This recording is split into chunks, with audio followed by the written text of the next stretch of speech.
do bring the heat, Alan. Trust me. Let me finish. But you're gonna learn. You're gonna learn Saturday night yourself. And.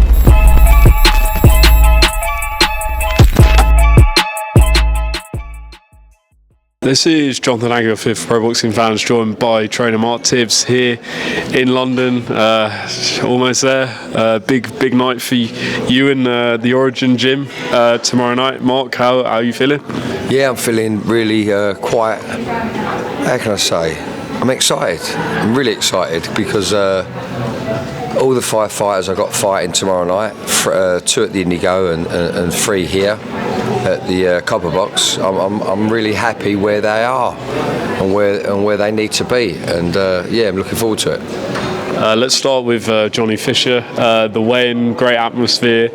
He's quite a bit heavier than Alen Babic, which I think everyone expected, but expecting a great fight on Saturday night. It's a great fight. Alen Babic brings the heat, as we all know, and you know, we are prepared for some surprise manoeuvres. But no, it's a great fight. I mean, the British public are really warm to Alen Babic, and I can see why, I know why. And Johnny Fisher himself, you know, he's going to look good tomorrow night. Yeah, for sure. Talk to us a bit about the press conference, because you and Alan had a bit of a sort of back and forth. I know you've known each other for a lot of years. Just tell us sort of what happened from your end. Well, no, Alan, he wasn't having any back and forth. He was just making a point. He literally took me back to when he first come to the Loughborough University, where me and Dillian used to train, and where Dillian used to train, I should say. And when he was, I picked him up from the airport. I think we had Nando's the day before, and got to feel what he was all about. Lovely man. And I think, and obviously sparred the next day, and give Dillian some good rounds. And he was more or less saying, you know what I'm like. You know what I like. You see me go to work. You know what I bring, and I'm not denying what he brings. You know, I'm not denying what he brings. Yeah. So yeah, I said, listen, you're forget what I said now. You do bring the heat, Alan. Trust me. Let me finish. But you're gonna learn. You're gonna learn Saturday night yourself. And I think it's a great match and a great opponent for Johnny Fisher. And we certainly ain't overlooked him. For sure. You said sort of, you know, some surprises. We know what sort of Alan brings, but do you think, you know, he might try an element of surprise? Is Big John? Mark Tibbs for Prime Minister. Lovely, Big John. Lovely, mate. Mark Tibbs for Prime Minister. You know, that was a lovely surprise, wasn't it? Yeah. No, hello, darling. You know what? I think. Listen, we've just had dinner ourselves, me and John and Adam, John's manager, and Sonny, and Lee, our nutritionist. We've just had dinner, and I did come up with something. I said, be careful of this. This could happen, because if I'd like to put myself in their heads, if you know what I mean. I try and imagine if I was them, what could I do? And we know what he does, but you know, he could do this. So you know, we spoke about tactics and yeah, so we're ready for anything tomorrow night for sure. I spoke to Eddie Hearn earlier today, and he said that he thinks the fight's over in 3 rounds. He thinks Fisher's obviously going to stop Babic. Obviously, you'll be prepared for all 10, but do you think you have a feeling it might go early? No, I think Alan will give us more rounds than that. I think Alan's a tough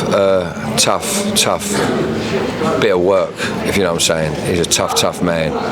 And listen, if it is, it's a bonus. But let me tell you something, we're prepared for 10 rounds. I can assure you that. Listen, heavyweight boxing, as they say, is heavyweight boxing. And, you know, but listen, it's a good turning point for Johnny Fisher if he does it in good fashion tomorrow night, for sure. John Hedges, someone who's been with you from the start, now getting his first pro title shot. How excited are you for John? Oh, John is I feel like I've had him all my life. And it ain't been too long, to tell the truth. He's a phenomenal talent, and he needs to, people are going to start hearing about him. He's a superior boxer. He really is. And and looking forward to him getting his first title under his belt. Yeah, tomorrow night against Oakford. Tough man, mature man, wants to win, and that's going to be a good fight as well. I really believe that it's going to be Johnny Hedges' best performance of his career so far. But having said that, he's just turned. He's not just about. He's still young. When I mean young, listen, he's at the Southern Area. He's preparing he's fighting for a Southern Area title tomorrow. So that's the beginning. This is where it starts. Yeah. Giorgio Visioli is impressed, in the early stage of his career. Talk to us a bit about him and, what he's got tomorrow night. Giorgio's got a real tough guy. He's a little bit of a swing of a fella. Another one, a mature man. Giorgio's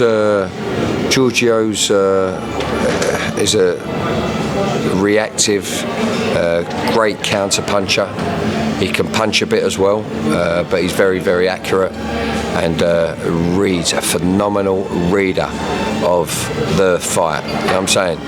And catches him by surprise. He's learning to put shots together in a professional manner, and I really believe he's going to look good, cracking the body tomorrow. Well, we'll see. He loves to clock him upstairs, but he sets everything up. I really enjoy working with Giorgio because, like, telepathically, he knows boxing. You get me? And so that's why I like working with Giorgio. And I know what I see. Give him a couple of years. Watch that man. He's going to be a world champion contender for sure. He lives the life, strong, and as I say, reads the fight well.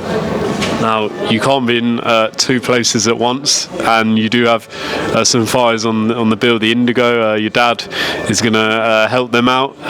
Joel Bartell, someone you've been high on for a long time, is in a fight against Jordan Reynolds. Tell us about that. Yeah, Jordan Reynolds, he's been around for a long time. He's 7-0, middleweight. He's fighting my guy, Joel Bartell. He's 8-0. He's I trained. I've been around both of them, to tell the truth. I've been around both of them, and it's a great industry fight. Everyone's talking about it. It's at the Indigo. It's on the TM14 Nielsen show. Great show as well. And unfortunately, it was something that I wouldn't deny my fighters of that opportunity, being the clash of dates. And we sat down, spoke about it, and my dad, Jimmy, is normally a cuts man for all my fighters, especially on London shows. So he's I kind of how do I do it? I presented it to him bit by bit, and slowly but surely. But he's got the flavour now, and he's really in charge. He's in charge of Joel Bartell tomorrow. And listen, my dad sees all boxing in his sleep when he's asleep. so he couldn't have a better. Joel couldn't have a better man than my father in his corner tomorrow night at the Indigo. But what a great fight that is, Joel Bartell and Jordan Reynolds. Fantastic fight. Listen, I can't forget, I've got a young kid out there, prospect, Southpaw, slick Southpaw. He's got a little way to go, but his name's Finlay James, former West Ham fighter. So he's fighting early doors. He's only got a 4-round fight, but he's working his way up the ranks like everyone has to. Yeah, I remember seeing him in the gym. Very slick fighter. Do you think? Getting back to Bartell now. If Bartell comes through tomorrow night, it really depends on the fashion he comes through too. And we have a game plan. Against Jordan Reynolds. And but Joel can think for himself, like all fighters of championship level have to think for themselves. Yeah, so I see that in Joel as well. He comes through tomorrow night. One of the big promoters will pick him up because he's not only aesthetically good on the eye, as in fight. He can fight up and down. He looks good. He looks good bringing the heat. He sells tickets. He's a good ticket seller consistently. You know what I'm saying? So I'm looking forward to Joel Bartell for sure. a victory against Jordan Reynolds. Just on your dad being in the corner, obviously, you know, he's trained brilliant fighters over the years, you know, your Nigel Benns, etc. Do you think tomorrow night might give him the urge to come back and do a bit more of the lead training stuff? Well, why not? I mean, why not? I mean, he's, you know, yeah, why not? I mean, he's getting on a bit, my dad, but why not? Listen, once he's got something to do, when he's in that corner or in a boxing ring or a boxing gym, and he's got a job to do, it's just, you know, it's just in his blood, isn't it? It's just him. It's just him. So yeah, we'll see. But it might be nicking all my fires off, mate.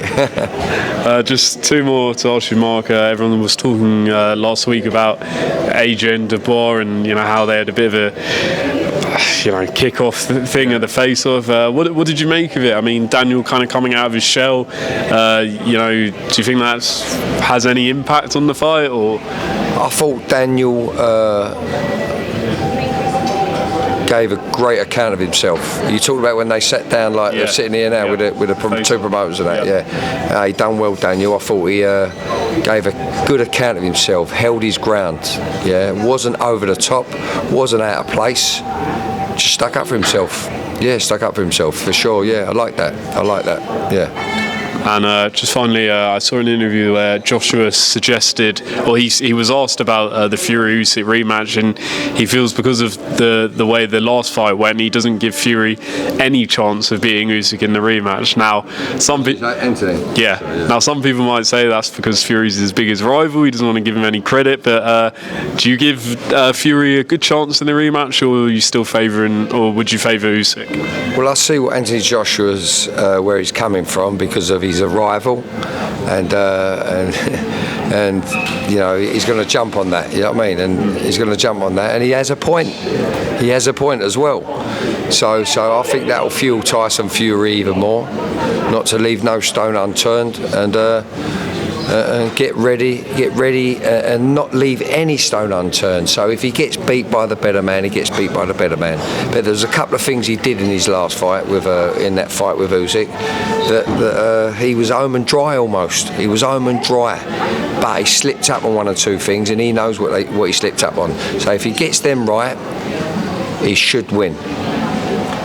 Mark, I'm sure we'll talk about that fight, you know, in months to come. But it's all about tomorrow night. Obviously, a busy night for yourself. Good luck with everything, and appreciate your time as always.